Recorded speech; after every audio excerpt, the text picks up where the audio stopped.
Welcome to the first part of a two-part video training series on subscription orders.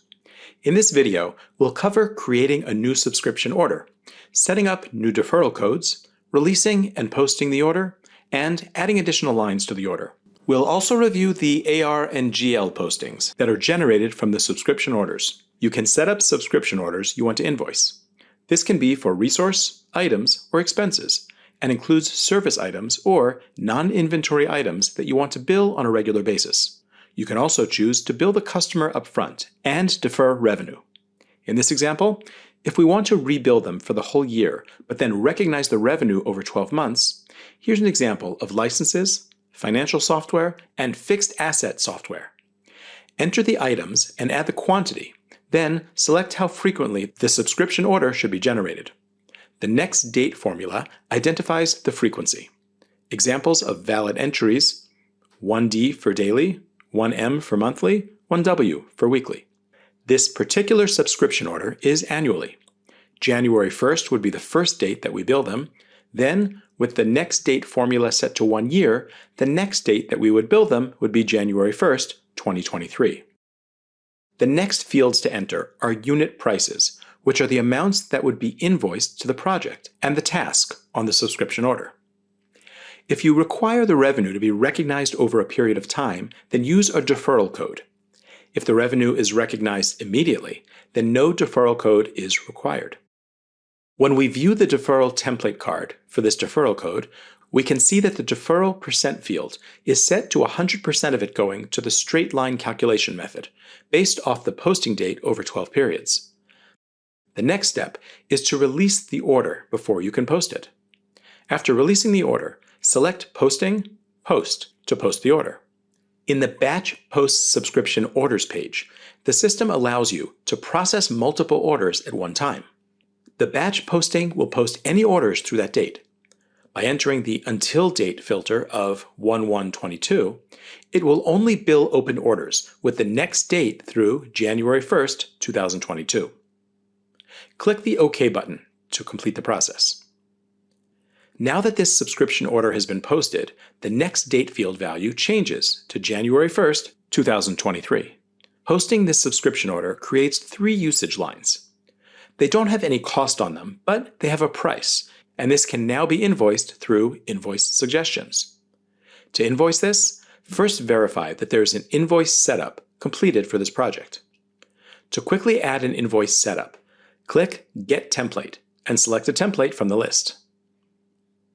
Select Detail for this example. We're only invoicing items, so all items will be invoiced with Print Detail Level selected. Next, select Billing Invoice Suggestion from the project plan.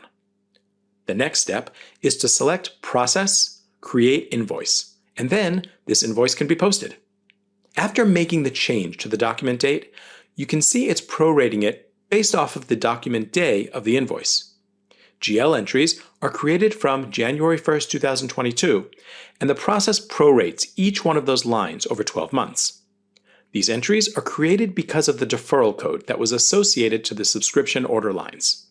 In this example, the original $600 of revenue displays in the first line. It then backs it out of revenue and puts 1/12 of that $600 back into revenue every month for 12 months. The first line shown here is just the initial posting, and then we're reclassifying and then prorating it over 12 months. You'll see that same process for each line on the subscription order. The first line is from the financial software line on the invoice, and then this one is from the licenses and then the fixed asset software. So that's why you see 3 of them here for the process. Next, we'll post this invoice and then show what happens on the project plan. The recognized revenue shows here as well, and again, this is over 12 months. Let's go back to the subscription orders, and now you have a change in that subscription order where another license is added to the order in June. The first step is to reopen the order by selecting Release and Reopen from the menu. We'll need to add another line because the existing lines have already been processed. We'll add one more license, and then I define the first date for this line as June 1st, 2022, and the next date formula will be 6 months instead of 12 months. Enter the same task, and then we need another deferral code here For instead of 12 months, we'd want it to be a 6-month code. For example, here you could create a 6-month deferral code. You would typically create a different code for each scenario that you have. We'll select straight line calculation method, and then we put 6 periods here instead of the 12 months.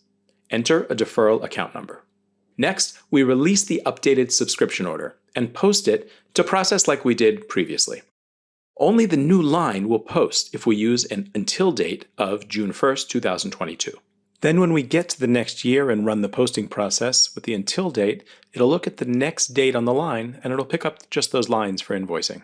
The process will continue in this manner until it's ready to be closed, or if you enter an end date here, it won't process past that date.